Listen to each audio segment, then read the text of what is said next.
মাদারীপুরে যাত্রীবাহী বাসের সাথে ইজি বাইকের সংঘর্ষে ৬ জনের মৃত্যু হয়েছে। আহত হয়েছেন বেশ কয়েকজন। মাদারীপুর ২৫০ শয্যা হাসপাতাল থেকে বিস্তারিত জানিয়েছেন প্রতিনিধি জহিরুল ইসলাম। ঢাকা বরিশাল মহাসড়কের মাদারীপুরের ঘটকচর এলাকায় ভয়াবহ দুর্ঘটনায় ইতিমধ্যেই ৬ জন নিহত হয়েছে। এই ৬ জনের মধ্যে একজন পুরুষ এবং বাকি ৫ জন নারী ও শিশু।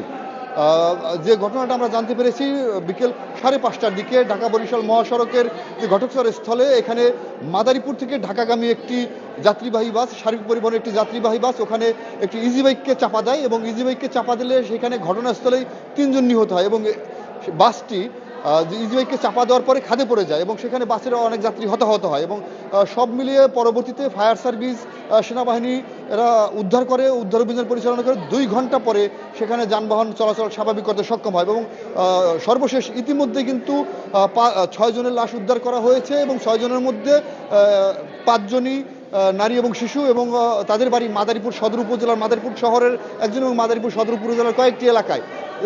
এই মর্মান্তিক সড়ক দুর্ঘটনার কারণে যারা নিহতের পরিবারের মধ্যে কিন্তু শোকের মাতম এবং এই মাদারীপুর ২৫০ শয্যা সদর হাসপাতালে এখানে নিহত এবং আহতদের পরিবার কিন্তু ভিড় করছে এবং এই মানুষের পরিবারগুলোর মধ্যে একেবারে এই শোকের মাতম। এবং সর্বশেষ আমরা ঘটনাস্থল থেকে জানতে পেরেছি যে সেখানে দীর্ঘ প্রায় ২ ঘন্টার চেষ্টার পরে ফায়ার সার্ভিস এবং সেনাবাহিনী সেখানকার যানবাহন চলাচল পরিস্থিতি স্বাভাবিক করতে সক্ষম হয়েছে।